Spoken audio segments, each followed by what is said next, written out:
With the cluster of the West, half a game separating the 3 and the 6 seed. The Nuggets and Lakers within that. 2 minutes to play in the first half, though. Luka outlet to LeBron.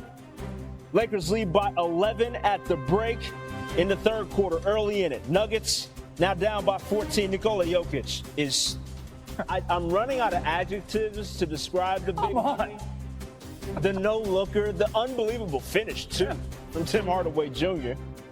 Nuggets down by 12 there, but then Jokic, yeah. All you can do is laugh. No, nothing you can do. No, it's just a laughing matter at this point. Now the outlet up to Bruce Brown for the transition play. We were tied at corner 3. Unbelievable there, and it's Nuggets by 2. Reaves off the missed free throw. Desperation heave from the short corner goes. He had made the first free throw, needed 2 points still.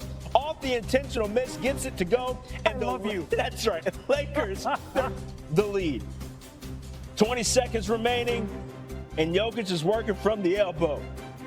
Through all kinds of contact, he would finish with 24, 16, and 14. We're tied at 125, but then under 10 seconds to play.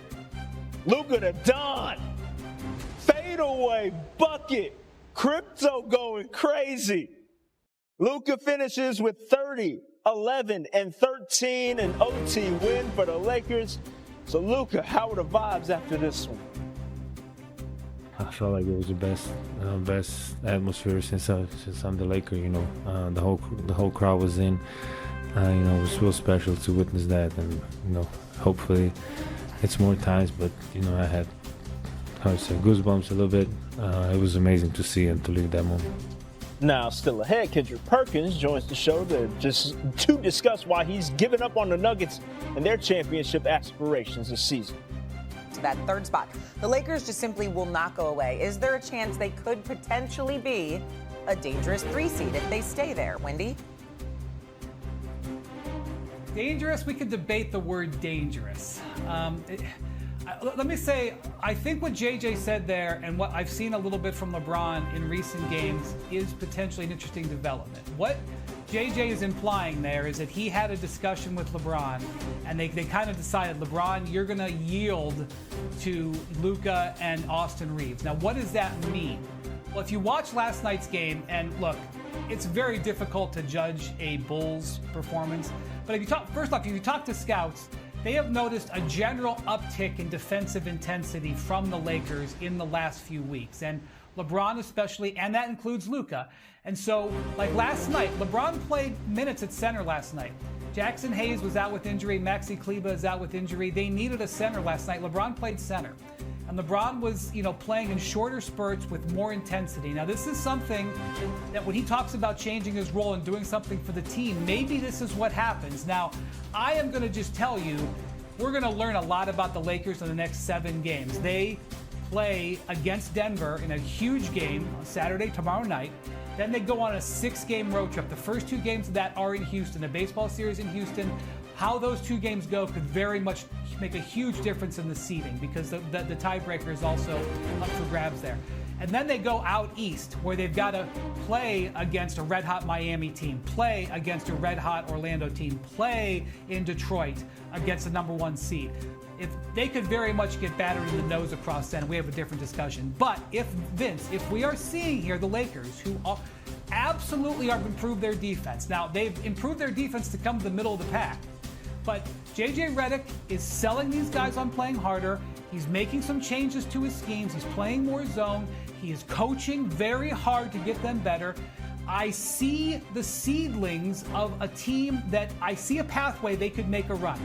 I don't know if they'll do it, but when I'm hearing LeBron talking about reducing his role and changing the way he's playing, I hear about JJ meeting with him and having open dialogue.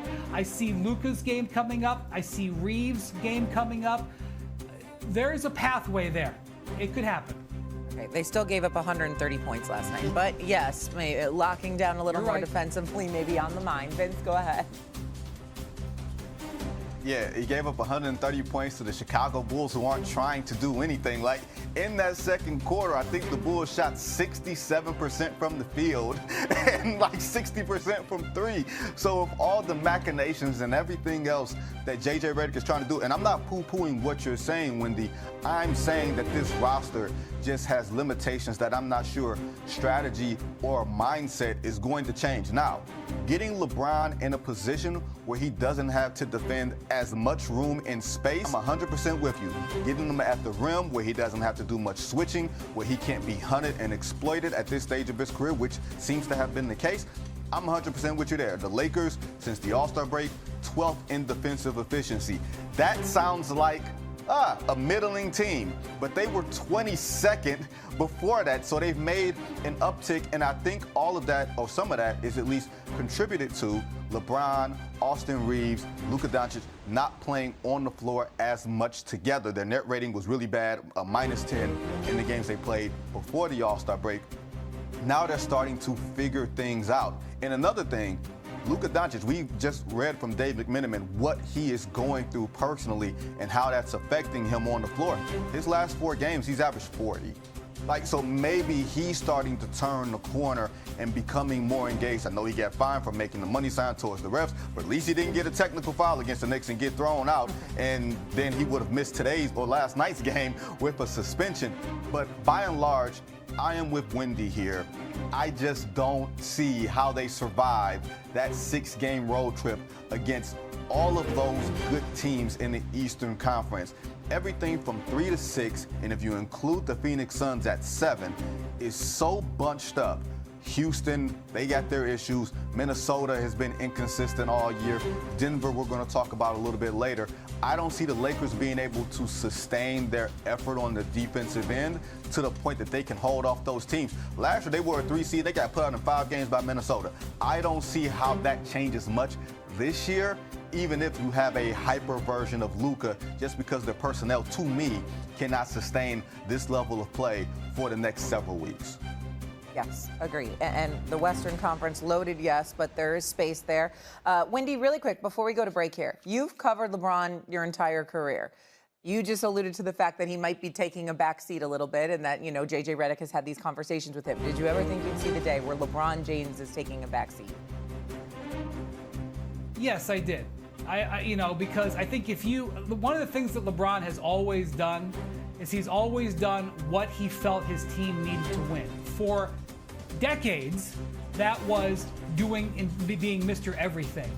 But the same LeBron James who would get double or triple teamed and pass the ball to a teammate in the corner when he was 23 in the conference finals is the same mindset as a guy who can see that Luka has a game where he has 50 and Reaves has 30 in that game, and his role could be to give all the energy he can on the defensive end of the court. I think it's the same mindset he's always had. And look, Vince, you could be exactly right. I agree. It's hard for me to take a team seriously that has as big a defensive issues as they do. And they could go through this Eastern Conference trip, get totally bashed across the nose, and we could be talking about how they might be a play-in team, all right? That's all true. But what if it isn't? What if what we're seeing is actually something? Because that's the whole thing about this Lakers team. Their top-end talent is awesome. It just doesn't work together. So what they're trying to do in March is trying to stitch together a way to make it work. It could fail, but I respect what they're trying to do. Again, they'll play the Rockets twice next week. They're a half game ahead of the Rockets. They're in 3rd in